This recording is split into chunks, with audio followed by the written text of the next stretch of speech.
My name is Wook Hamilton, and I'm Head of Development at the Parent Infant Foundation.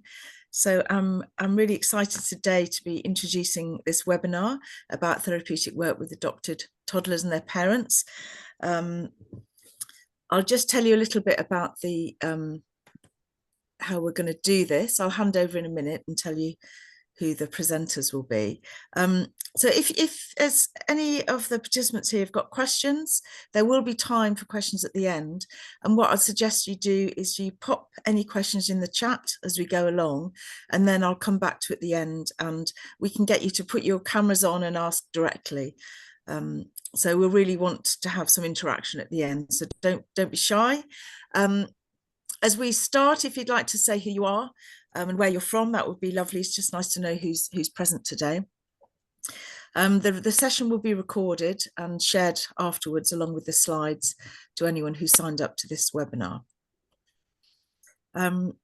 Okay, so I'm really happy to introduce Eva Krasno and Sarah Peter today. And also we've got Izzy and Holly, who are parents who are going to also talk about their experience. So I'm sure this is going to be a really fantastic session. So over to you. Thanks, Wook. Thanks so much. And we're so pleased to be here today to be able to talk about this work that we've been developing with so many of you. Just to say, so Eva and I are child psychotherapists, and we both work in the NHS in kind of specialist under fives teams. And we also run our organisation Chorus, and we do mainly group work with very young children and their parents who have experienced or are facing adversity. And what we're going to talk about today is some of the work that we do at Chorus. We're going to kind of talk a bit about the background to the work. We're going to have some input from Izzy and Holly, and then we're going to go on to talk a bit more from a clinical perspective about kind of our approach in more detail. And we're going to finish with some case material. So we just wanted to say that we've changed the names and identifying features, but any clinical material is, of course, strictly confidential and shouldn't be shared outside this meeting. Okay, so we'll get started. So we wanted to start with this poem by Lem Sissay, which we feel encapsulates in a very condensed way many of the themes which we will touch on in the presentation. Lem Sissay was adopted at birth and unfortunately given up by his adoptive parents at the age of 12. And this 4-line poem comes from his recent book, which tells the story of his childhood. Smouldering embers in the sky above, anger is an expression in search of love. The smouldering embers in the sky, which represent anger here, communicate something about the way that traumatic experiences can dislocate but not extinguish the feelings associated with them. The second part of the poem speaks movingly to distress as a communication about a wish and a need for safety and love, and what can happen when this is not satisfied. We feel this resonates so much with our work with adopted toddlers and their parents, and our ideas that together with our families, we return to again and again. The parent-toddler group model is an Anna-Freudian psychoanalytic approach, drawing together an attention to unconscious processes, child development, detailed observation of play and behaviour, and early intervention. The model is a group of 5 to 8 families, parents and toddlers, who meet weekly for an hour and a half for a therapeutic play group, facilitated by a child psychotherapist and an assistant. The theoretical framework is psychoanalytic developmental psychology, primarily Margaret Mahler's psychological birth and separation individuation, and Anna Freud's concept of the developmental lines. These theoretical approaches understand children and child-parent interaction through the double lens of unconscious dynamics and close observation of behaviour. So I'm going to think here about the sort of therapeutic aims of the overall parent-toddler group model. So parent-toddler groups were run at what became known as the Anna Freud Centre from the Second World War through to 2022. Central features of the PTG model are promotion of the parent-child relationship through shared play, facilitating and exploring the developmental tasks of toddlerhood, in particular managing aggression, exploring closeness and independence and sensitive limit setting, acknowledging and verbalizing toddlers' wishes and feelings, recognizing and containing parents' feelings and helping parents differentiate between toddlers' feelings and their own, feeding back observations and fostering curiosity about different ways of understanding play and behavior, the group setting, which allows the exploration of an emotional and social world beyond the parent-infant dyad, and the sharing of experiences between group members. Early intervention when the child and attachment relationship is at an early and flexible stage to mitigate later difficulties. These therapeutic features are achieved by the structure and stance of the group and facilitators. The group consists mainly of free play with a snack time halfway through, which provides a predictable frame and rhythm.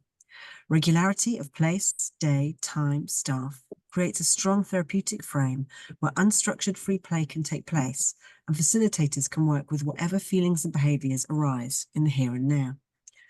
Facilitators closely observe children's play and behaviour, maintaining curiosity about their possible meanings.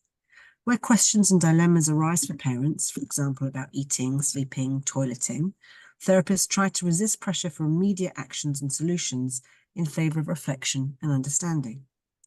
The group is slow open, with families joining when their child is 1 and leaving when their child is 3, creating a community where different stages of toddler development are present in the same group, and changes and transitions can be acknowledged and prepared for carefully.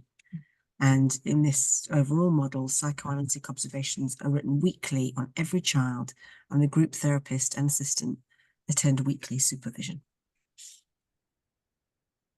So that was kind of the background to the model that our work is based on. The first adoption parent toddler group, so the version which was specifically for adopted toddlers and their parents, ran in 2019, and we're now on our 8th group.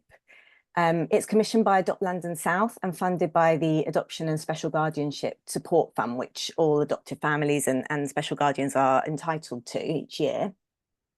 And it's open to any adopted toddler from walking to reception age, and toddlers and parents are referred by the parents' adoption social worker.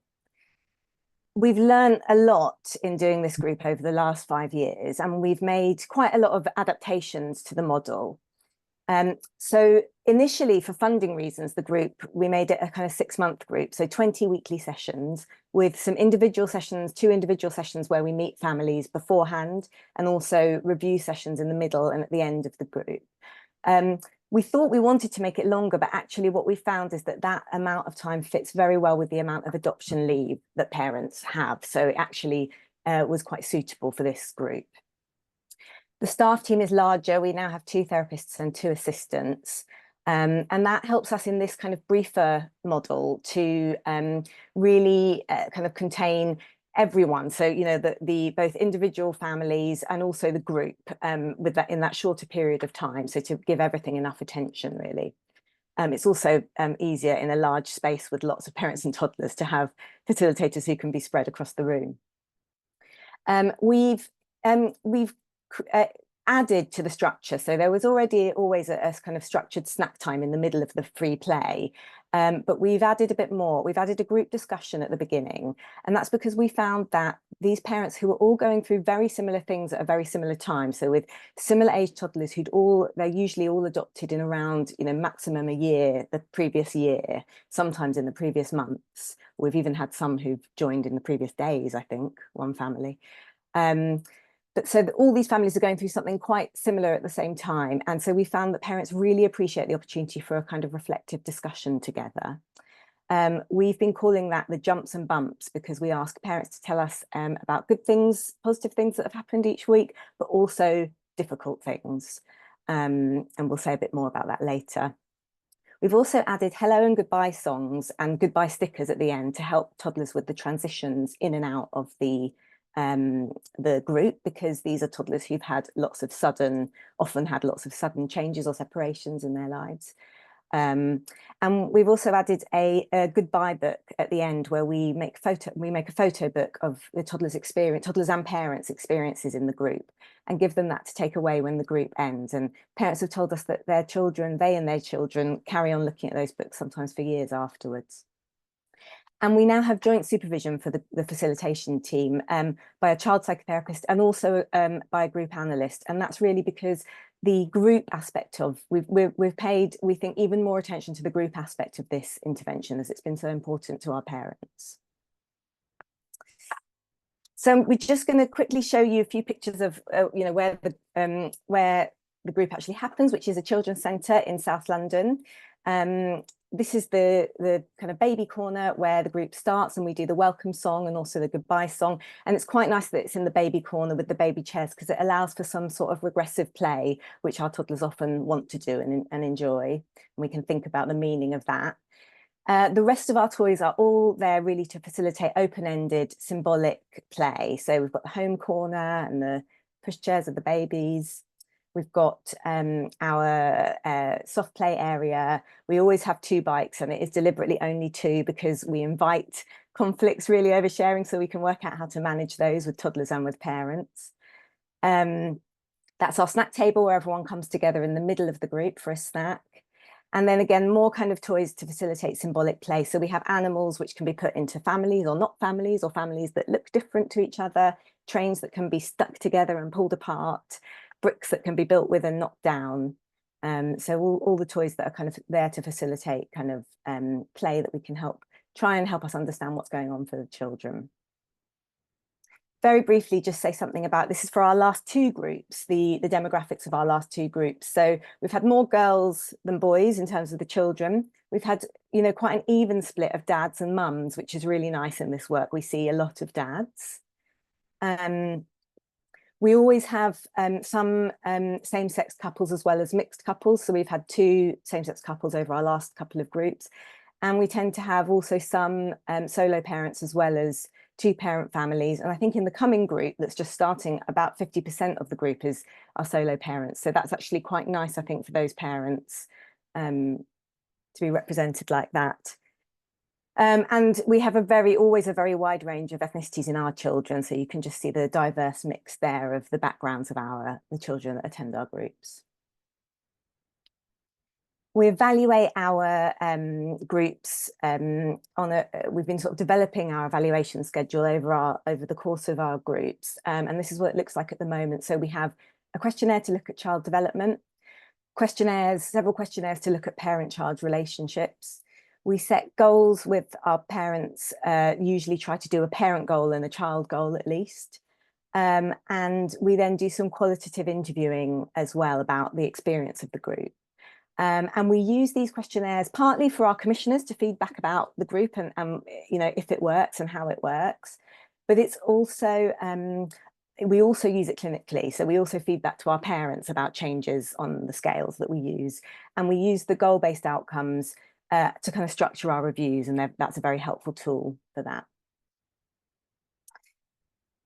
So that's kind of the end of the sort of description of the background. And we want to come on now to kind of bring in our 2 parents who very kindly agreed to join to talk about the group today.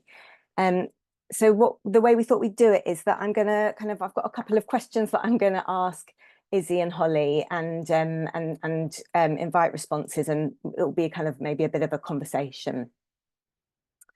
So, hi, Izzy and Holly, really lovely to have you here.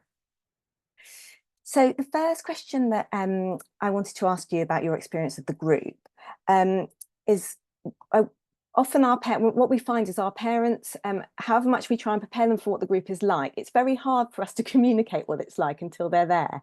So the question we wanted to ask you was, what were your hopes for the group and what was it actually like? And maybe Holly, maybe I'll come to you first. Okay. I think for me, my hopes for the group were that it would be a safe space that was different from other parent and toddler groups that you can access, anyway, at your local church hall or, those sorts of toddler groups. And I did go to those, but I was really hoping for a different group, one that felt like it had more of a safe space and maybe with less comparison, and where I could be more honest about how I was feeling. Particularly, I think I found the space open for me to be able to be honest about my relationship with my daughter. When I first brought her home, I thought she was very cute, you know, the same way you do with puppy, but I didn't love her straight away. And I know that a lot of people do talk about this feeling that you've fallen in love, and I didn't have that. And I found it quite hard to be in other parent toddler groups where I could see the way they were looking at their children and the relationship that they had. And I felt like I didn't have that yet, and that we were still strangers. And I think for me, I just wanted a group where, even if the other parents didn't feel the same, where it would be understood and sort of respected that I would feel that way, and that therefore I could sort of build confidence in my relationship with her, which is what happened, which was great. So you felt that actually what you expected from the group and what it was really like was actually. I'm going to give you a hand to put it on. Oh, it won't take with two of us. It will... I think someone's got their microphone on. Okay, thanks, Holly. Can I come to you, Izzy, as well on that question?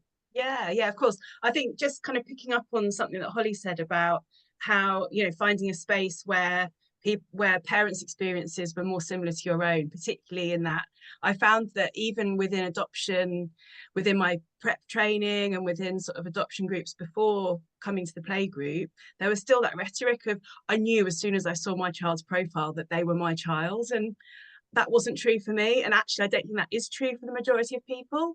I think quite often those perspectives are kind of come after the fact, and quite often if you're there in the moment, that's not what you're experiencing. So I think that's a really important aspect to highlight. For me, my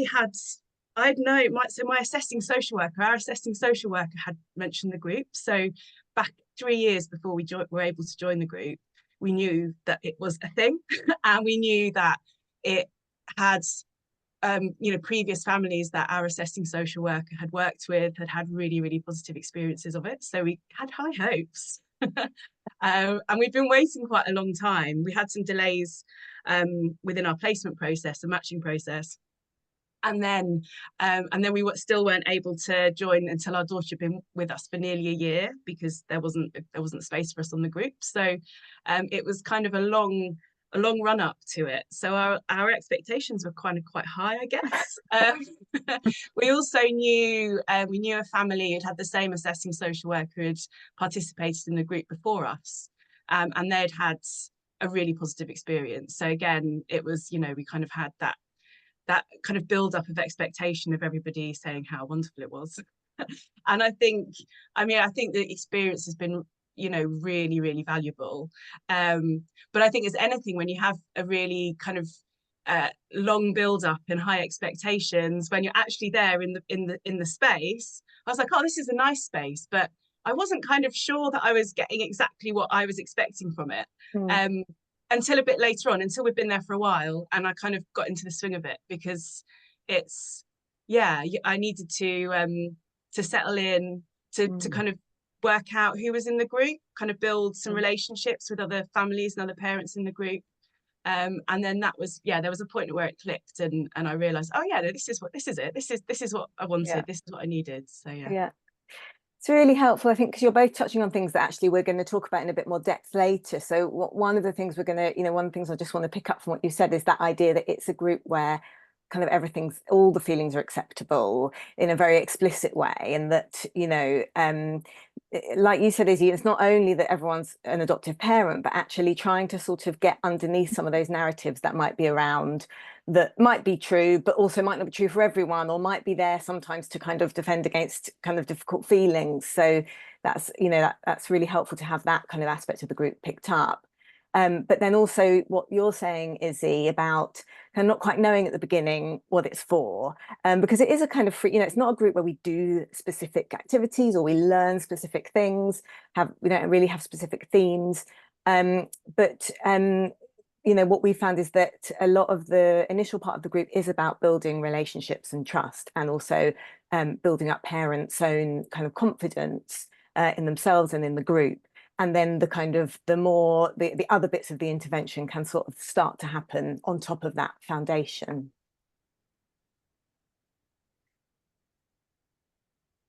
Okay. Can I go? I'm going to go on to my second question to try, which is going to hopefully pull out maybe something a bit more specific about your experience of what being in the group was actually really like. So the second question I wanted to ask you both is, could you tell us either about a memorable moment for from the group, or something that you feel you've taken from the group and sort of taken forward in your life, your family life?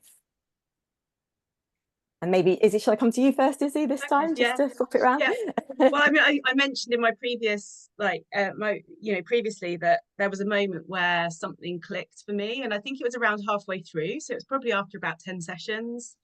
And I think, there had been that, consistently coming to the group, consistently participating. I mean, there was no doubt that my daughter really enjoyed it and had a lot of fun. There's no doubt that I really enjoyed talking to other parents who were in exactly the same situation as me, which, wasn't easy to find elsewhere. It was so lovely coming and having a cup of tea made for you. That was really nice. And kind of being looked after. I think the parents are very much looked after in the space as well as the children. So kind of doing that consistently for about 10 weeks. But I was still I was like, this is nice, this is great, I'm having a good time, and I'm not feeling, it's making me feel a little bit less isolated, a little less alone. But I wasn't kind of sure what I was going to do with it, or what we as a group were going to do with it. And there was just a point where in around session 10, I think we all just realized, it's up to us what we do with it, and we can take these relationships we've built and we can make something of them outside of this group. And I think it was also we started the group in, I think it was February, wasn't it, Holly? And so the weather for the first 10 weeks hadn't been great. And at this point, halfway through, the weather was getting better. And somehow it all just aligned, and we all went to the play park afterwards. And then that became a routine. We all would bring packed lunch after the session, we'd go to the play park. And that for me was that was the point where I realized, this is for us to take forward how we need it to evolve. And I think another kind of a legacy of that is that we kind of have one Saturday a month, kind of normally in our diaries, is a day that we meet up. And sometimes everyone will turn up, sometimes it'll just be a couple of people. But we have a WhatsApp group, it's very relaxed, there's no pressure. But we still see each other, we still connect with those other families. And for me, that's been really important. It's been kind of probably the best outcome of it, alongside some insights and some, kind of deeper understanding of my daughter and my relationship with her, kind of from the more sort of clinically therapeutic part of the group. But actually it's a social outcome that has been had the biggest impact in our lives, I would say. Thanks, Izzy. It's so helpful to hear about that, because that's something I think we've learned over the course of the group, is that creation of a sustainable support group, not just for that 6 months, or even if it was a year or 2 years, it still would end. That is so valuable. And it's lovely to hear that you guys are still doing that so long afterwards. Yeah. Holly, can I come to you? You can. I completely agree with Izzy. That was so eloquently put. And I'm exactly the same. There's still that group, our group is still would be my first port of call, or people to message, if I was feeling like I was in difficulty. I think moment for me in the group, it's hard because there were so many memorable moments, and particular milestones, like with our own children, or things like you'd said, we set a goal, there were things that we were working on, and when they sort of happened in the group, that was quite special. And I know that happened for a few of us, where you go, oh my gosh, it's happening. Towards the end, which is really good. One of mine was that my daughter had her attachment style to me, I don't know if it's avoidant or insecure. I can't remember what we discussed, Sarah, but it would be a case of she just would act like I wasn't there from the second we arrived, and she was very confident, and it was interesting because obviously we had parents that had the exact opposite, where their children were on them, and you know, all they wanted was for their child to play so that maybe they could have some adult chatting time. And for me, it was that just that my daughter wouldn't even look to see if I'd left the room or if I was still there. Didn't really want to play with me. So I found that actually in those sessions I had a lot of adult talking time, because my child didn't want to play with me really the whole session. And yeah, there was a turning point for me when she did start to want to play with me and would bring me things and talk to me and check I was there. And you know, that was a great feeling to realize that she felt safe in that group the same as I did, and that was helping our relationship to develop. So that was really memorable. But I think the biggest one was, obviously it's always the way, it was a negative experience. She again was struggling with harming herself, which she was very young when we were in that group. She was under 2, and if she became very dysregulated, she would scratch herself very hard or bite herself. And because she's so intelligent and very calm, people would say, oh, you can't believe it, or you wouldn't imagine she does these things. And so it was actually very rare that anybody ever saw it. And it did happen once in the group when I took her off for a nappy change. She didn't want it, and when we came back, she had herself. And it was having the support of the group and having, you know, Sarah there to talk through how I was feeling and how she was feeling, and just having that insight there in the moment and the group support honestly gave me the confidence to not be as freaked out by it when it happened again at home.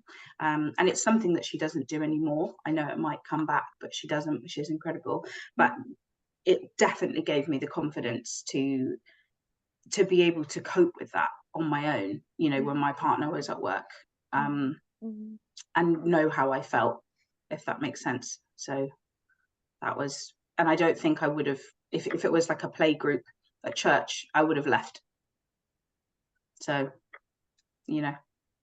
Thanks, Holly. And it's just so, thank you for your generosity in sharing that, because it's just so, it's so, you know, kind of moving to hear you put that into words. And I think, again, it is going to link to what we want to discuss really, which is, you put it so beautifully about, you know, that, you know, while there might have been some children who were crying or clinging, your child wasn't, and that might have looked kind of quite, at the beginning, quite like she was kind of independent and, you know, kind of in a way developmentally further on than other children, but that actually you understood that was a kind of communication about a sort of attachment need, and we could think about that together.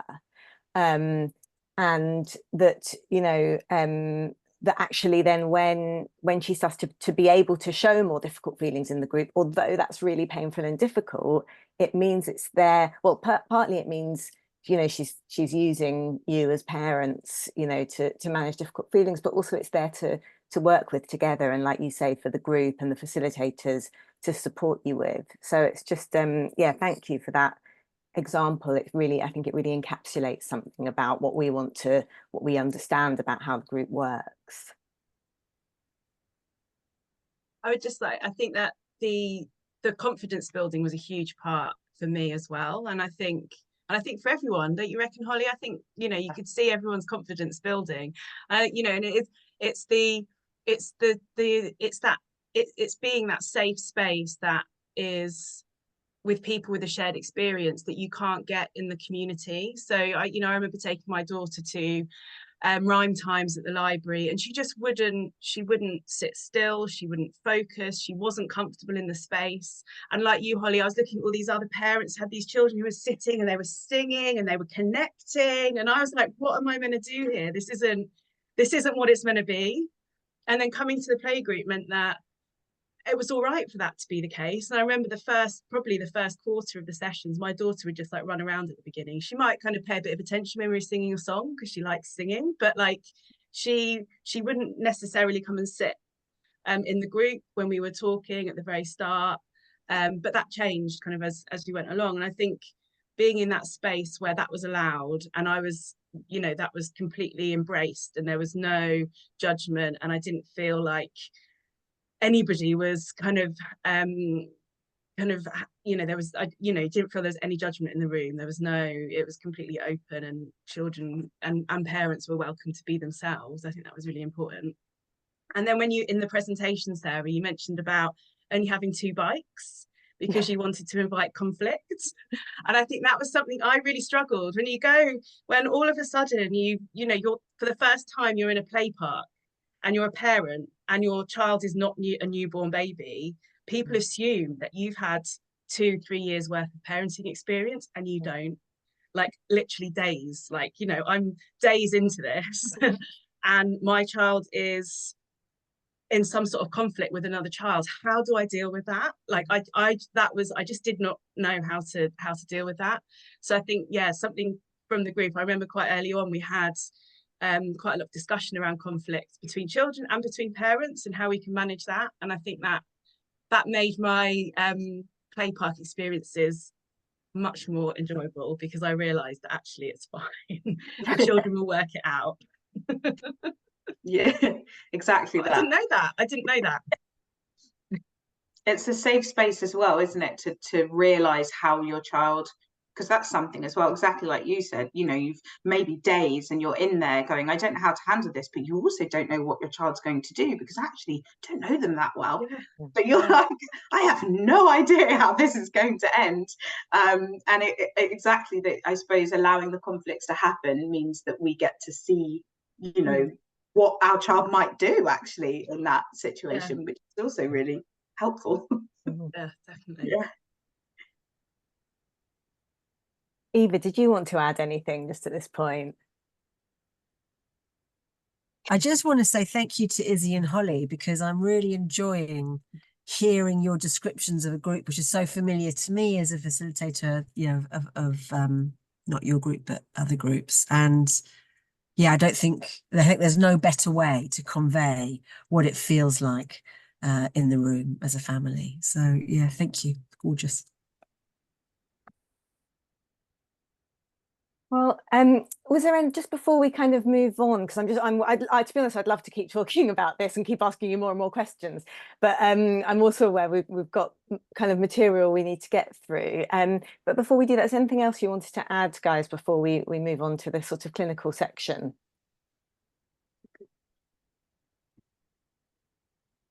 I guess I would just hope that it's something that would be accessible to other parents, other adoptive parents. I think I have a friend who is within the first 4 days of placement at the moment, and I know that hopefully I'm able to provide some kind of support via WhatsApp, but I just know that if they were able to access this, it would be a huge help. So I guess that would be my bit. I will. I've said.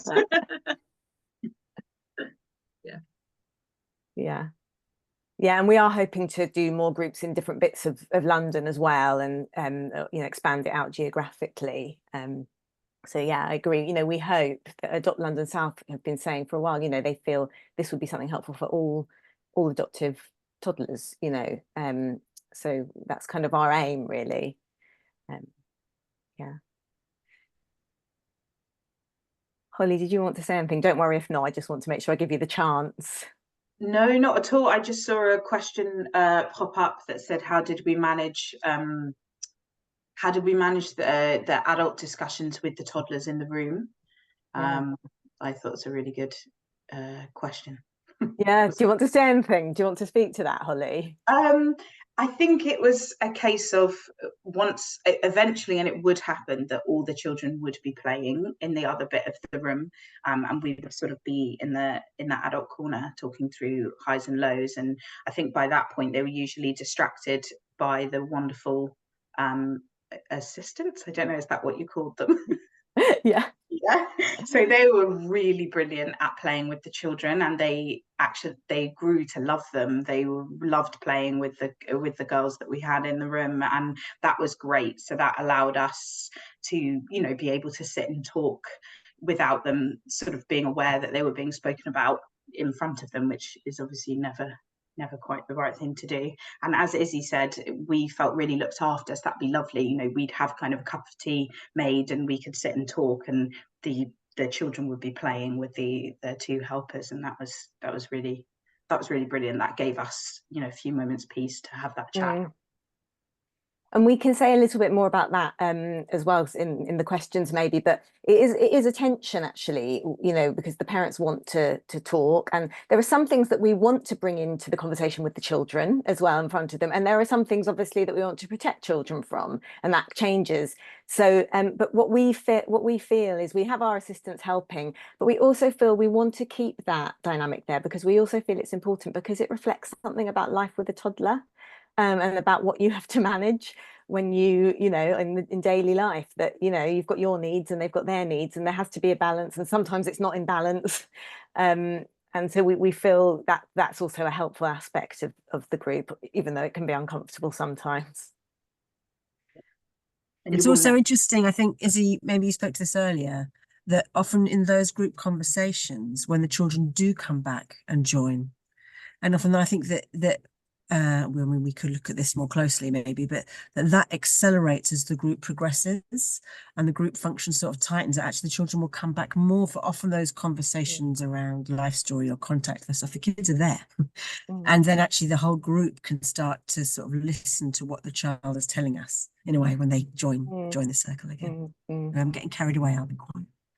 Well, no, so I think I have to move us on now, otherwise we'll run out of time. But thank you again so much, Izzy and Holly. It's been really, really great to have you here and to hear from you. Thanks for having us. Okay, so I think we're going to move on to the. So we're going to move on now to some sort of clinical formulations that Sarah and I have been making over the last years doing this work in course. So we're going to talk about 4 areas: parental authority, group approach, play and observation, normalizing toddler emotional and neurobiological development. And these are sort of related, they're sort of stacked. We can only really build on one when the other has been carefully built. Yeah, so we're going to talk about them. We're going to start with parental authority, and as Eva said, we feel this is really the sort of foundation that all the other aspects of the intervention are kind of built upon. So the adoption context brings with it huge complexity. Having to go from 0 to toddler, a brilliant phrase used by one of our parents in a group discussion, means grappling with the contradictory task of building and growing your child's close dependent relationship with you, whilst also facilitating their age-appropriate capacity to separate. So kind of as Izzy's example in the park, that, you know, suddenly you've got a toddler struggling with the normal things of sharing, but you haven't had those years of kind of gradual getting to know each other and also practice as a parent. In addition, families are contending with the impact on their child of early developmental trauma, such as early separations and often early abuse and neglect. Parents will also often carry their own experiences of trauma and loss in relation to real and or wished for pregnancies or birth children, and or adopted children, where, you know, sometimes children are adopted through the early permanent scheme and they might sometimes have to then return to or end up returning to birth families. Same-sex couples or single parents, and in fact all adoptive families, once people know their child is adopted, have to contend with ubiquitous societal assumptions, prejudices and judgments. And all of this at the same time is trying to create a secure, loving, predictable environment for their child. So unsurprisingly, this means when we meet families, parents are often contending, a lot like their toddlers, with multiple contradictory feelings. Much joy, excitement and discovery in the growing parent-child relationship, but also different feelings like anxiety, disappointment, despair, guilt and shame. Following the long pre-adoption assessment period, and often a feeling of great relief at finally having their child at home with them, these more disturbing feelings can often be felt to be unacceptable and go unexpressed or unacknowledged. Parents can understandably be in a state of hypervigilance about their child's behaviour, about their own behaviour, about whether they are feeling the right things, doing the right things, being the perfect therapeutic parent at all times, obviously an impossible task. And there can also be a bit of a conspiracy of silence around the impact on the child of their early experiences, as well as about the impact on parents of their own losses or painful elements of the adoption journey. Perhaps as a defence against painful thoughts and feelings, and also in the interest of being forward-facing and optimistic, children's resilience, current strengths, and lack of conscious memory of their earliest weeks and months can be emphasised at the expense of acknowledging the level of trauma and disruption that they have faced in utero and as babies, and at such a crucial developmental stage. This denial of the complexity of the adoption task can compound parental feelings of shame or guilt. Parents can end up holding themselves to impossibly high standards and attribute all difficulties and conflicts to their own failures. Or even when these things are acknowledged, I think, for parents, parents often put extreme pressure on themselves to kind of fix everything quickly and themselves. So, although our families, our adoptive families, often have very solid support networks, strong relationships and good resources, they can also come with a kind of lack of internal safety, a lot of anxiety and underconfidence in their own capacities to make the right decisions for their child and their family.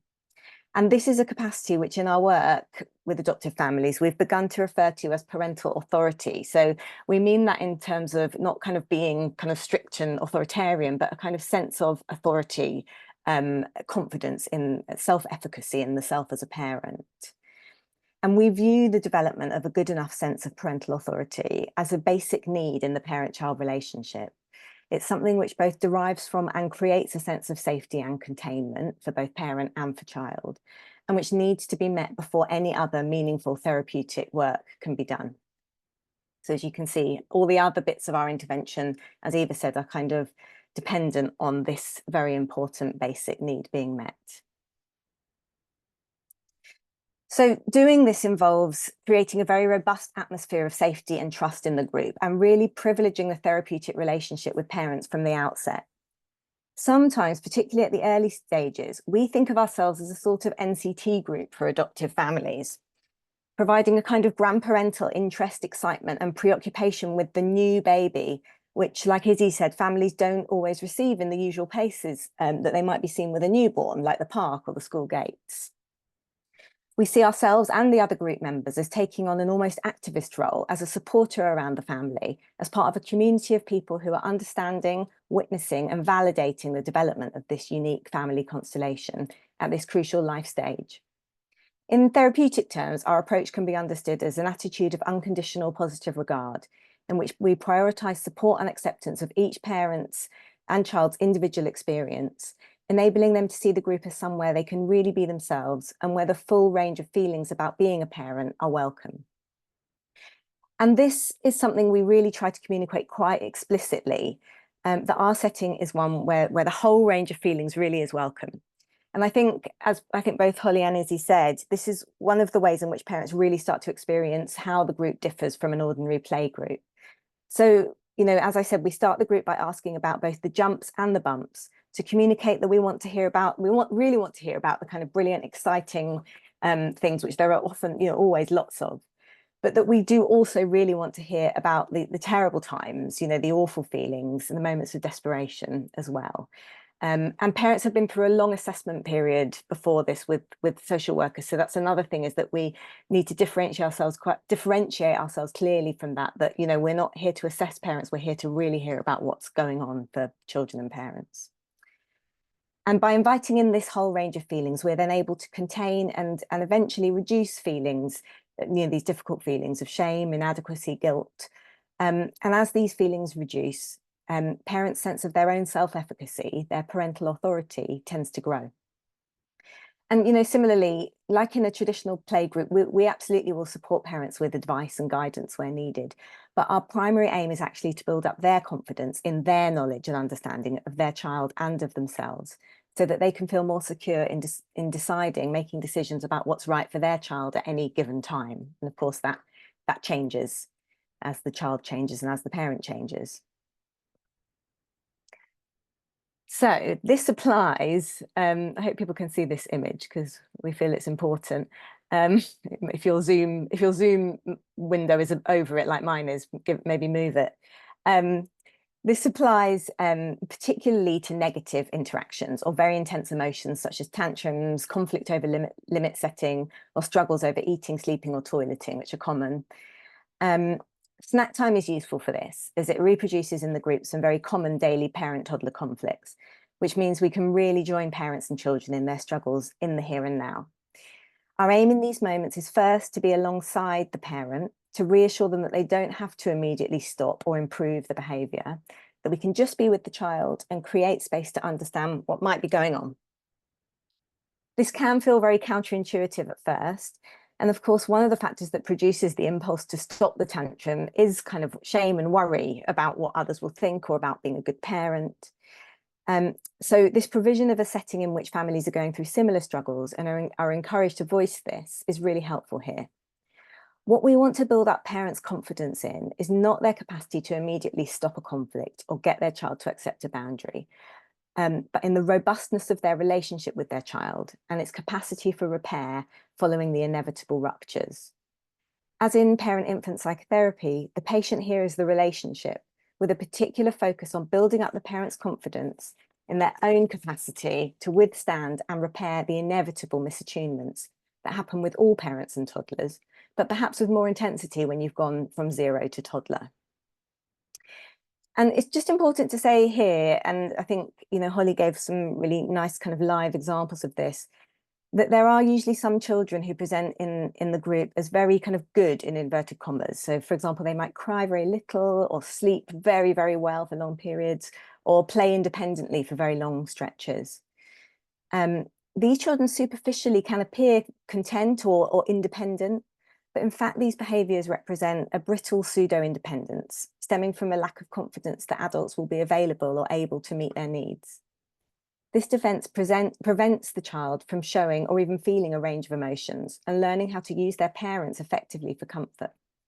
If left unchecked, this can delay or disturb many aspects of their development, but in particular, their developing capacity to regulate affect.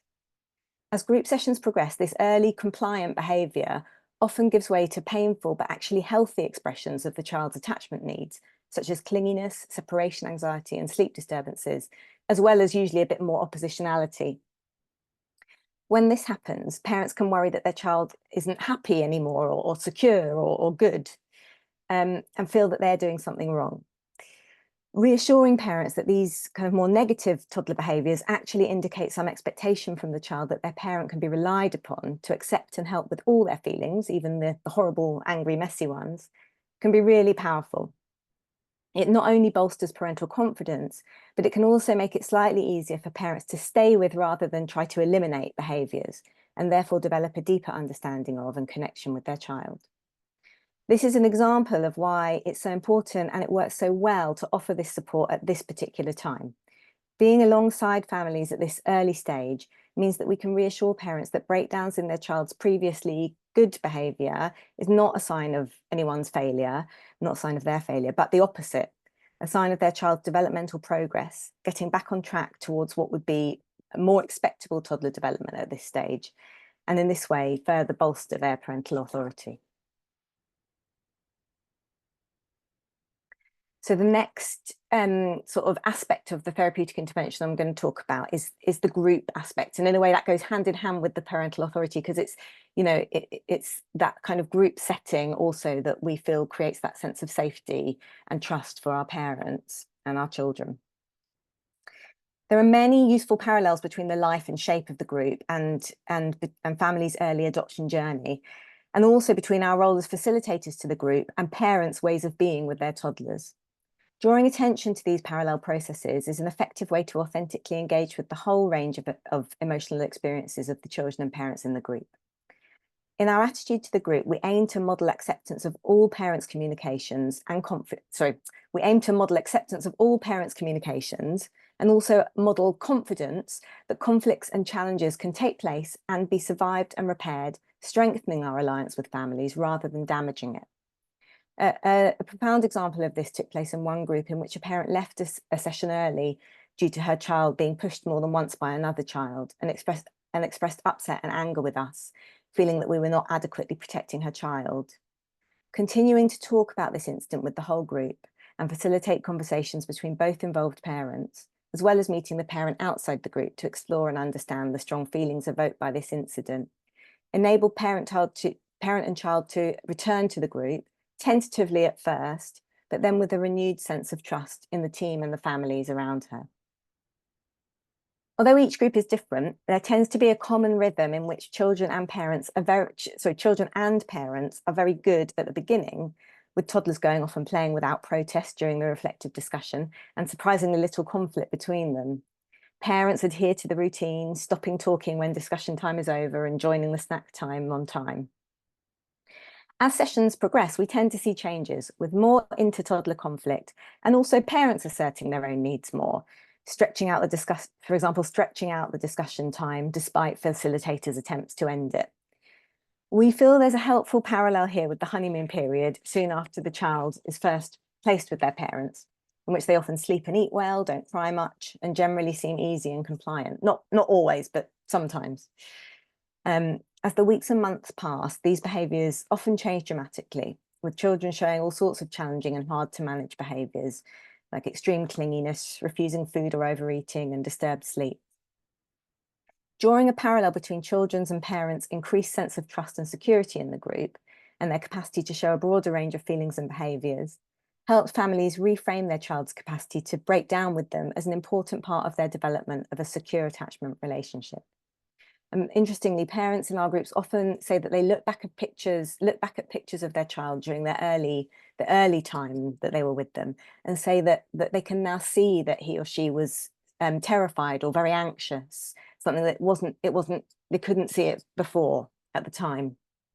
So we consider it a sign of health and effectiveness of the group when it develops to become the slightly chaotic mix of crying and cuddles by children and adults that is so characteristic of toddlerhood.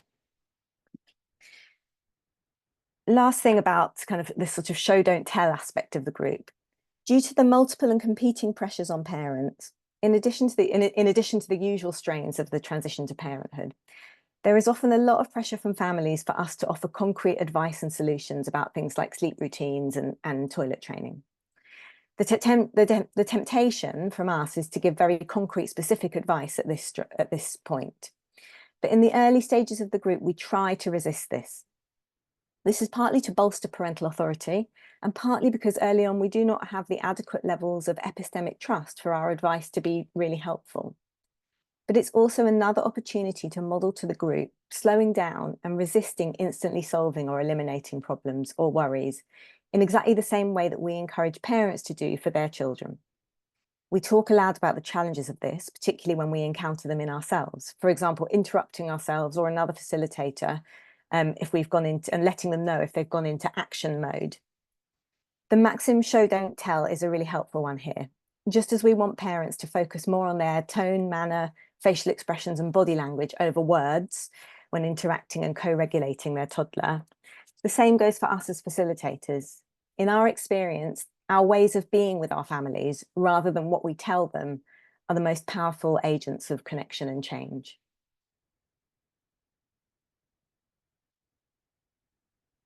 And then just last sort of thing about the group approach, using our sort of psychoanalytic framework and supervision, we remain alert to the transference and counter-transference dynamic at work in the group, and in particular to our own role responsiveness to families' wishes and needs, both conscious and unconscious. So this means reflecting carefully when we act outside of our normal attitudes or boundaries. In one group, a parent wanted to make his own hot drinks in the kitchen rather than being brought them by our assistant. Despite the kitchen generally being for staff use only, we allowed this. Through supervision, we came to see how this interaction represented this parent's self of having to manage everything by himself and not fully trusting that help could be useful. The group is a valuable resource in situations such as this, as families understandably have a high level of trust in and receptivity to other adoptive parents from the outset. With this parent, we needed to bolster his capacity to accept help through facilitating his relationships with other group members, including giving help and support to others. This reduced his anxiety about dependence and gradually enabled him to trust the facilitators as well as the other parents. The value of being able to offer as well as receive support in the group setting cannot be underestimated, as it provides parents with a sense of self-efficacy, which reduces shame and anxiety and strengthens parental authority. A final very practical benefit of the peer support aspect of the group, which we heard about from Izzy and Holly, is that it's sustainable after the group ends. And we encourage our families to create WhatsApp groups, and many continue to meet and socialise long after the intervention ends. The closed and time-limited nature of the adoption group has led to greater focus on and use of group dynamics. We've expanded our co-facilitation team to 4 to enable us to provide containment to both individual dyads and while also attending to the needs of the group. There can be a tension between the group and the individual, with facilitators sometimes feeling they get pulled into doing individual therapy when they should be attending to the group. We feel this reflects the competing needs of the toddlers, who need both socialisation and lots of individual attention. Our larger staff team can also span a wider range of social graces, differences in gender, ethnicity, age, class, etc., which echo the range of difference encompassed by the group and within each family. The diversity of the group is a valuable resource in opening up conversations and challenging taken for granted perspectives on parenting norms, which again helps to reduce feelings of shame or stigma around adoption. I'm going to hand over to Eva now to continue. Thanks, Sarah. So we're going to have a little think now about the place of play and observation in this work. Okay, so the arena where play happens is described by Winnicott as a resting place for the individual engaged in the perpetual human task of keeping inner and outer realities separate yet interrelated. We take play very seriously, and supporting families to engage in playing together is one of our main therapeutic tasks. For this to happen, we establish a therapeutic frame where we can come alongside parents in an observational stance, where parents and children can encounter each other in the arena of play. In the APTG model, the main focus of the group is the free play within a predictable structure. One of the changes we made to the model for families who've adopted was starting the group in a formal manner, the welcome song and the jumps and bumps circle voiced by parents. This firm structure allows for parents to feel more contained and able to move into playing more freely with their child as a result. The emotional containment offered by the predictability of a stable structure, in addition to the validation and empathy offered through the jumps and bumps, mitigate potential feelings of exposure or shame that could inhibit free play. Playing demands a degree of letting go, and this can feel like risky relational business. As a staff team, we are working all the time to support parents to watch, wait and wonder, as opposed to teach, lead, know. This links directly to strengthening parental authority and emphasising that the parent is the expert in their child. The adoption context is significant here. We talk a lot with parents about the time travel that happens. Parents can get stuck in a compulsion to address the child's experience of early trauma, manage the issue at hand, while simultaneously building a model future citizen, all at the same time. This all makes sense, as well as being a very impressive feat of therapeutic parenting, but it is not sustainable and can lead to feeling overwhelmed and paralysed. By occupying a more observational stance towards a child, but also towards oneself, the parent can more likely see when time travel is taking place and slow down accordingly. Going at the child's pace can keep the parent's experience of family life in the manageable zone rather than the impossible one. A recent example is a parent speaking about how they had noticed that both parents were, as personalities, quite busy and always engaged in house tasks or jobs when they were at home as a family. This was a different personality type from their child, who was much more comfortable doing one task slowly. This observation had helped parents experiment with going at their child's pace and saving the housemen for when their child was at childcare. They spoke about how family life was now much more enjoyable and ordinary, and how the busyness had given them a way not to be together at times when family life was really challenging. Through allowing themselves to notice that they wanted and needed a break, they were able to make this happen and to organise their home in a way that allowed for balance. Achieving this is not easy, as parents have their own internal voices demanding perfection. We might call this a critical superego, which can reverberate with the child's presentation, which can result in a complex and rather stuck helicopter parenting. We frequently use the metaphor of a chord to describe the multi-layered and emotionally amplified coming together of a parent and child's histories, hopes, and current ways of managing, and how careful listening to this chord can help comb out whose note is whose and actually build a more intimate family relationship because there is more understanding of each other. Lastly, on this theme, by privileging play and the observational stance that allows this, families are more able to make meaning of the idea that all behaviours are communications. This allows for a change in parenting gear. Rather than a need to know, there can be a stance of curiosity and an allowance for multiplicity, which promotes mentalising and a flexibility within the parent-child relationship. This seems easy, but it isn't. The capacity to consider multiple perspectives is an achievement of feeling secure and able to take what could feel like relational risks. Where possible, we direct our interventions to the child and parent together. An example of this is a parent arrived at the group looking flustered and upset and later told the facilitator that she had hurt her back and feels guilty because she can't lift up her child. The child was hanging on to her mum's ankle, and the facilitator responded directly to the child, saying, "Mummy so loves giving you cuddles and misses being able to pick you up because her back is hurting." This sort of response has multiple functions, reassuring the parent that these feelings are not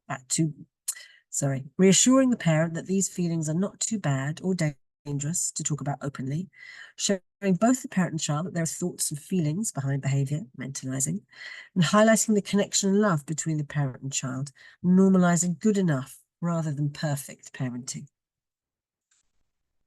Okay, now with our final theme of today. The therapeutic space we occupy is a nuanced one. Early intervention and preventative work aims to manage the tension between the expected impact of life events in a critical period of development and the unique constitutional qualities of each child within the particular context of their carers and environment. The very worst thing to say to parents who've adopted is to dismiss their concerns or thoughts about their child as just normal, as this undermines their parental authority and enacts the invisibility of early trauma that characterises many families' experiences. However, sometimes a child's behaviours and presentation are within the ordinary expectations of development. When we see this in the group, we celebrate the achievements of the family in helping this to happen. This is vital in mitigating loss of parental authority and building up parents' confidence that they have what their child needs. Feeding back professional perspectives on a child's development has to be done very mindfully and always via the approaches we have described so far. Often there is a sense of trepidation or delicacy in approaching the subject of where a child is developmentally, a sure indicator of parental sensitivity for a range of reasons. As already discussed, it is possible to share these professional views when participation in the group has established a strong foundation of trust and security, and parents can experience staff as alongside rather than a more persecutory or assessing force. As such, from the midway reviews to the final meeting after the group ends, staff and parents will engage in developing psychological formulations together, and these inform the ending report. We share the goal of creating secure attachment representations for the child with the parent, supporting the families in the knowledge that the child is not about erasing or wiping out the past, but really giving the child as many opportunities to develop strong and steady internal resources to weather everyday ups and downs. This takes a long time, and we use the research base from references here to share this, and in doing so, boost parental authority. We find that we do need to talk to the developmental vulnerabilities for those toddlers who present with seemingly advanced cognitive capacities, which are very warmly received and reinforced by families.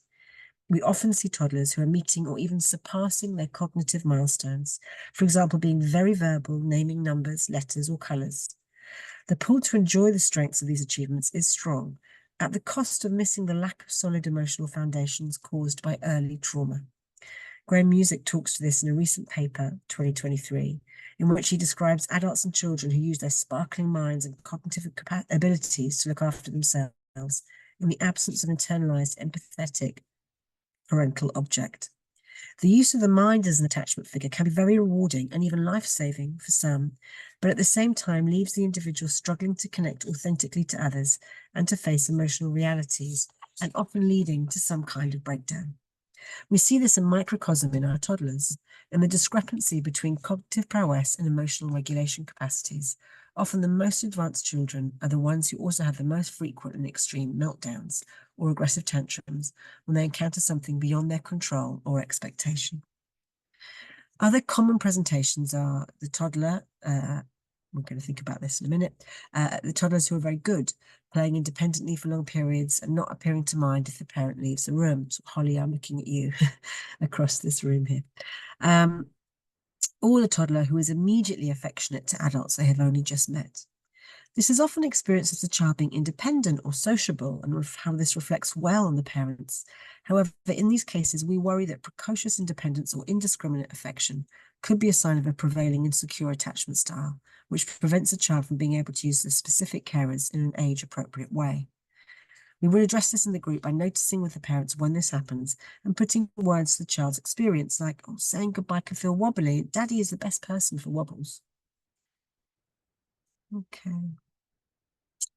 And we wanted to put this slide in just as a sort of quite a powerful illustration, really, of the vulnerability of children with early trauma to sort of later attachment and relational difficulties.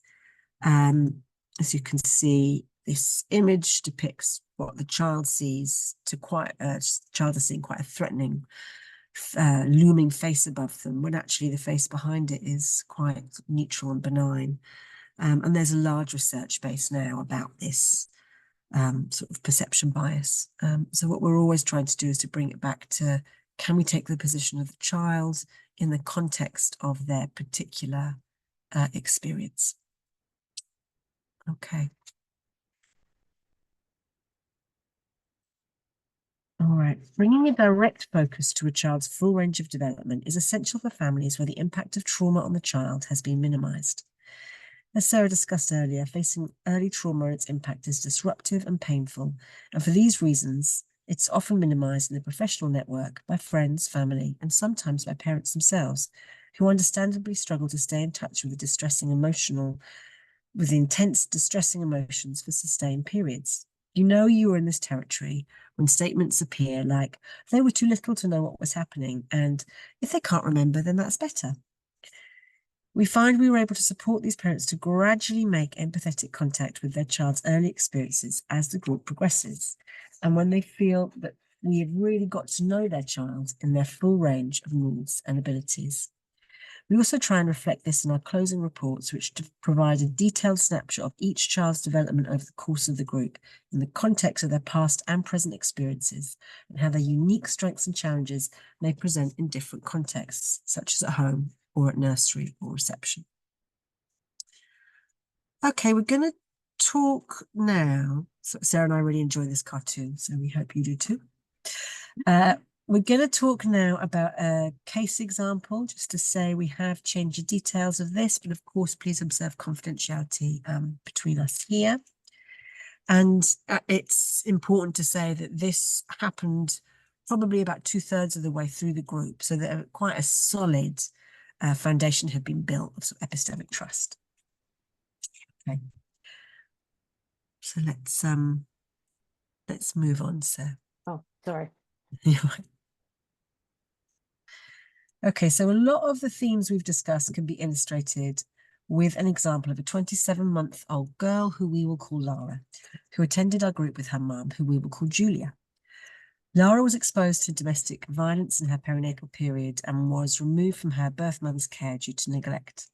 She was aged 19 months when she was placed for adoption with Julia and Ross, who already had an older adopted child, aged 4. In our initial meetings, Lara's parents told us that they felt she was fearless, as she rarely cried or showed any distress when she hurt herself, despite often doing risky things and getting hurt. This was very evident in the group, where she would climb precariously, get stuck in odd places, and seek comfort from any adult that was close by. Julia described Lara, excuse me, as fiercely independent and sometimes perceived her age-appropriate boundary testing as stubbornness, referring to her as little madam and taking a strict tone with her. As a result, there was often a physical and emotional distance between the parent and the child in the group. Our initial intervention was to notice the tiny micro-expressions which suggested Lara was looking for help or comfort from her mum, and to amplify them to help bolster her confidence in Lara's need for her, and to encourage her to stay closer to Lara so she could catch these micro moments. When Lara approached other adults for comfort, we would talk about how lovely hugs are and how mummy is the best person to get them from because mummy is the one who knows her best. In the group, the distance between the dyad closed, but Lara continued to appear cut off from physical and emotional pain. Meanwhile, Julia expressed a sense of rejection through joking about how Lara didn't need her, or even notice if she was there or not, and dismissed Lara's accidents as though brought upon herself by her stubborn behaviour. The following observation, which Sarah is going to read, illustrates some of these dynamics and how we try to support child and parent. And also, just before Sarah starts, it's a very good example of the type of observation that we write on every child after every group. Yeah, so we hope it gives you a flavour of the detail that we try and include in our observations. Okay. Lara was sitting at the snack table holding a breadstick in each hand. Julia reached out towards her, saying no in a fed-up sounding tone. Lara stared at her, fists in the air, clutching the breadsticks, body not moving, with a wary, uncertain expression on her face. Julia told the facilitator Lara likes to hold food in each hand when eating, and they're trying to get her to finish what's in one hand before giving her more. The facilitator joked that this was a tough ask. Julia sighed and said mealtimes are a battle. Lara tried to get up from the table, still holding a breadstick. Julia said, no, you can't get up and eat that. If you want to get up, you leave that here. She took the breadstick and held it away from Lara. Lara made to take it back. Julia said, no, if you want this, you have to sit down. This interaction repeated a few times. Julia commented that Lara was so strong-willed and a little madam and so different from her older sibling. Lara's expression seemed to cycle between confused and upset. She started to grumble and whine, and Julia looked frazzled. The facilitator said, it's so hard when you want to get up and play, and you want the breadstick too. You want to eat the breadstick too, but you can't do both at once because Mummy says it's not safe. As we taught, Lara suddenly slipped off the bench. The facilitator was closest and semi-caught her. She didn't cry and stared at the facilitator silently. The facilitator said what a big shock that must have been, how scary, it was so sudden. Julia said, you see, this is the no fear thing I was talking about. She compared Lara to her sibling, who she described as the other end of the spectrum, fearful of everything. The facilitator wondered aloud what might happen if she responded to Lara as if she had reacted like her sibling does, even though Lara wasn't yet showing her directly that she's scared or upset. By this time, Lara had managed to get up holding a breadstick again. Julia grabbed it, saying, no, madam. There was a brief tug of war and the breadstick broke. In the tussle, Lara ended up nearly on her mum's lap and started crying. The facilitator said, perhaps you could eat the breadstick sitting on Mummy. Julia settled Lara onto her lap and said, you see, now we get the crocodile tears. The facilitator asked how she knows they are crocodile ones. Julia likened it to Lara's crying when she leaves her in her cot just to go downstairs and get her the milk, saying she knows it's coming, but she still cries. The facilitator asks why she thinks Lara cries despite knowing this. After a pause, Julia replied, I guess it's all she knows how to do. The facilitator agreed, saying that this seems to be her way of telling them when she's upset, because she doesn't yet have the words. Julia sighed, put her hands out and said, I know, I suppose so. Lara had calmed down and was sitting comfortably on her lap. The facilitator said, it's nice sitting on Mummy's lap. That helped you feel better. As Lara and Julia's confidence in each other grew, we were able to reframe her apparent fearlessness as her lack of expectation that adults can or will respond when she needs them, and her compulsive risk-taking and getting stuck as an indirect communication of her urgent need and wish for rescue. By the end of the group, Lara cried loudly when hurt, and in sessions we witnessed Julia acknowledging her distress, rocking and soothing her. In our review meeting, both parents talked movingly about what they knew of Lara's early experiences of inconsistent caregiving and how they now her early independence as demonstrating her need to be good rather than to be herself. Okay. So that's the material we had prepared. I think Wook is gonna organize some of the questions. I will. Thank you so much. There's this. It's so rich. Actually, I'm full of questions myself. But I'm going to pick out the questions that have come so far, and please feel free to put more in the chat. So there's a couple at the beginning which are about the group itself. So one from Laura saying, "How did you manage the group discussion when the children were present?" I think we spoke a bit to that earlier, didn't we? It's I mean, flexibly.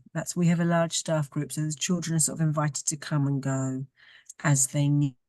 So that pattern sort of changes as the group process develops. Yeah, and I think it's just we do. Oh, am I muted? No, we do see it as, in a way, it's hard. It's really hard, but we see it as part of the group. That challenge, of sort of that reality of we have to balance. You have to balance adult and child needs, and we can try and speak to that sometimes in the group. So we feel it's one of those things that's difficult, but we keep struggling with it. And we also want to model that we can talk about very, very difficult or painful things with children present. Sometimes it's not appropriate, but generally it often is much more appropriate than people might think. Thank you. I'm wondering if you want to take the screen down, actually, and we can then people can put their cameras on if they want to ask questions. Thank you. That's lovely. So there's just a quick question here, really, from Anna about how many parents you had in the group, roughly. So we usually we keep it to about 6 to 8. So we keep it quite small. Right. Okay, lovely. Tamora, do pop your cameras on if you want to kind of follow up with any of these questions. So Tamora, a colleague of mine at the Parent Infant Foundation, asks about how it is funded. Through the adoption group is supported through the Adoption Special Guardianship Fund, which is a government pot of money for every child who is adopted or under special guardianship order. So there's 2 different funding streams, one for assessment, one for therapy. Another thing about groups, as lots of you will know, is that they're very cost effective. So the families that come to our group will use part of their child's annual therapy pot, but not all of it. So. And also another thing is that these children are so young that they're often not having any other interventions at this point. That's great. It'd be really helpful to have a link to the evidence that you've just cited, because I'm quite new to the sector. And also I was just struck by, I think it was Izzy's comments, wasn't it, about how long you'd had to wait to get into a group. So we always campaign at the Parent Infant Foundation to try to expand access. So I just thought this was a potentially really good example we could help with. Great. Yeah. Absolutely. And the references are all on the slides, which I think you'll get a copy of. Great, thank you. There's a question from Fiona about, you might want to pop up and ask this yourself, Fiona, a bit about the oppositional behaviours you saw, and with parents reacting differently to girls and boys. Fiona left on to. Fanula, I was just curious whether there was a difference in reaction, because when we've been delivering training, that's something that comes up from health visitors, the sort of that society likes good girls, even when they're very young. Yeah, absolutely. I think it's such a good question, so important. I think obviously, it's not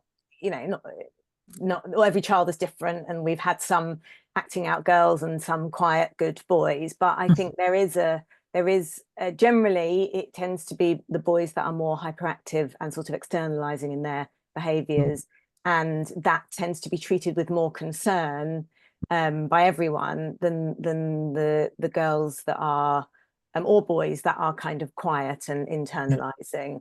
And that's we feel it's something really important. And we do bring gender into the group where appropriate, because I think it's really true that, you know, boys and also, you know, children who are not white, children of color, can become pathologized, you know, more than other children, and you know, I miss that opportunity to have their ordinary communications understood. Can I just tack on to that, Sarah, that also in our groups, the groups are very diverse in terms of same-sex couples or solo parents. So, you know, as well as families who've adopted, there's also lots of different examples of different types of family in these little groups. So we talk about difference all the time. That's a sort of like our whole thing. And so often we'll talk about those sort of macro issues around society and expectations, you know, with a cup of tea in a little circle. It feels ordinary, not grandiose. Yeah. Thank you. Great, thanks. Okay, well, there's a question from Keely, is it Keely? Asking about what theoretical framework informs your formulations. Okay, so it's a psychoanalytic framework. The sort of traditional model is informed by Margaret Mahler and Anna Freud, but we certainly work in our sort of contemporary groups with a sort of strong trauma-informed stance. You know, we've spoken a bit to that. And the slides that we spoke about the kind of the theoretical background and then the sort of how it's been adjusted. So you should get that on the slides as well. Yeah, there's quite a lot there, isn't there? And which you will get you'll get sent that after this session. Okay, we've got some hands up here. Rachel, and then Jasmine. Hi, Sarah. Hi, Eva. Thanks very much. I just wanted to comment on something that one of the parents said about being spoken to about the group by their social worker, and it seems like social workers are a real kind of champion of the group. Just curious about I don't know how they found out about it, and maybe that was part of setting up the groups, how you got that kind of social worker buy-in. I can say a bit about that, and maybe Sarah, we're very lucky that we have a very, very close team with Adopt London South. So just say this is a regional adoption agency that we are commissioned by the adoption agency to run this group for their families. We do have other families from outside of that area come in when they can. So yeah, that relationship with the social workers is key, but it's down to this great teamwork we have with the provider. We're the provider for them. That makes sense. And it's been built up. It's taken a while. So the first couple of groups, and when we try and set up other groups, we always say this now. You know, the first couple of groups didn't have brilliant numbers. You know, we weren't really financially viable. We sort of had to do them anyway, and it helped us to build up that we got the social workers come to our individual meetings and our reviews where they can, and we would then get parents from the groups, the early groups, to come, a bit like Izzy and Holly have done for us today. In fact, Holly did it for one of our groups as well, to come and talk to other potential referrers and families thinking of coming to the group. And by doing that kind of repeatedly, it's now has built up to where Adopt London South hold a waiting list for us, and everyone knows, you know, the social work teams know what the group is, and they encourage their families to come. But that took quite a few years of sort of gradually building up. Yeah, that's interesting to hear. Jasmine's hand has gone down. I'm assuming. Do pop it up again if you still had your question. Are there any more? We've got like 5 minutes left. So any questions, do pop your hand up. And there's one question here about, which is a practical one I'll ask you, which is how long does each session last? 90 minutes. 90 minutes, right, okay. But sometimes people are slow to leave. Yeah, yes. Sure, I can understand that. Okay, I think I've dealt with all the questions. Oh, hang on. It's struck by the intersections. Is Liz here? Do you want to say that in person, Liz?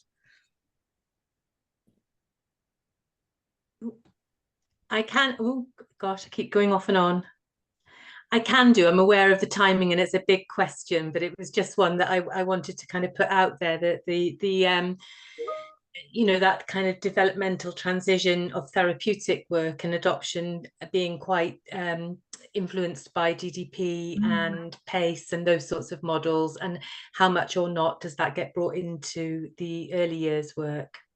I mean, a lot. You'll have seen the image, the sort of perception bias of that adult terrifyingly coming through. That is, I think, a DDP resource, not copyrighted, but we use it a lot with that kind of work. So we also run some parenting groups. So where we draw a lot on DDP resources around shame to sort of think about. So yeah, as you say, they're all variations on a very important theme, aren't they? And I guess just to say, it also has its roots really in sort of psychoanalytic child psychotherapy, which it also has lots of overlaps with kind of those models like DDP and PACE. So the sort of, we feel it's quite an integrative model actually, as Eva said, integrating sort of trauma-informed and attachment processes with also kind of developmental psychoanalytic approaches. Thank you. Okay, I think we've got time for one more question, which is Flora. If you'd like to ask. Hi everyone. Hi, just a quick question about sibling pairs. So we run playgroups up here at Edinburgh City Council for our adopters who've recently had children placed, but up until now we've not opened it up to parents who have adopted a sibling pair, because it's been felt that it would be a bit too much for us to manage within the group unless two parents can also attend. I just wondered how you approach that.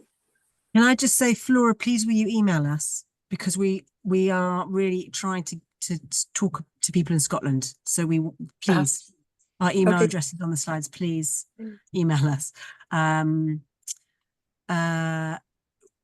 Just quickly, we do, where possible, both parents come, sometimes one, if there is, but also if there is two siblings in the family, we can have them both. And we have had twins, of course, in the past. So it really depends on what where the heat is. Yeah, but I think you're right, because I know often we have siblings come and join at the, if there's a school age sibling, they'll come during the, if it's outside term time. And it does bring a new dynamic, and it brings more challenge to the group. I think we would probably, and obviously our age group is very narrow, so it's only under 5. So often we don't have younger adopted siblings who'd be coming every week, although we have had twins. I think probably on balance, we'd say we'd have them, but we'd try and keep the group small if we had siblings. I think that would probably be how we'd manage it. So we would see siblings as two members using the group. Thank you. Fiona Wally, you've got 30 seconds. It's a very quick one, practical. So it's recorded, because I can just think of all sorts of cohorts that we've trained recently that I would like to share this with. Is it going to go up on the Parent Infant Foundation YouTube? It'll go up in the resource library, Fiona, and you'll get a link to it. Yeah, and the presentation. Yeah. But also email us if you want us to come and think with you and talk with your teams. Email us. We're very sociable. Okay, it's a prison cohort I was thinking about in particular. We are very interested in working with that cohort. Okay, Great. thank you. Fantastic. It's lovely hearing these links being made. And there's also a request for information about how families could refer to it. So we can send that out if you can let us have that, we'll send that out to everybody afterwards. Okay. I thank you so much. It's been absolutely fascinating, and I know it's generated a lot of interest. So thanks everybody for coming. You'll get all the links, the presentation afterwards. So please do fill out your feedback form that's just popped in the chat there. Really appreciate that. Thanks for coming. Thanks, everyone. Bye. Thank you. It was wonderful.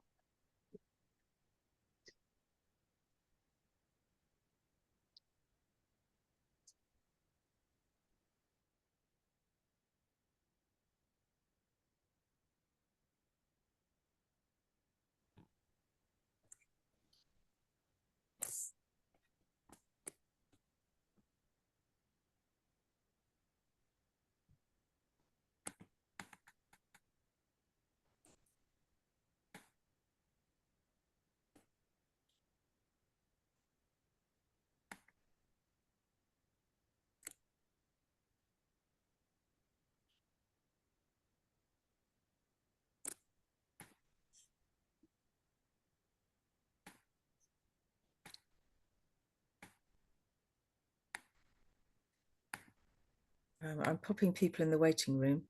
I always feel rather rude doing this, but I think I'm doing the same work. Better than muting you're doing that people. as well, are you? Yeah. So we've Yeah. got sometimes people sort of go away from and forget. They're hanging the laundry. For Yeah. them. Yeah. Yeah, exactly. Right. Okay. So it's just a great. Well, I mean, that was wonderful. That was really rich, really rich. Thank you. How are you doing? I mean, everybody. I'm wondering what it was like for you, Izzy and Holly, hearing Yeah. us talk kind of about the sort of clinical odd. side of things. Really interesting. I learned stuff, and also it was a really good reminder of I made some notes, so I remembered some things. I thought, oh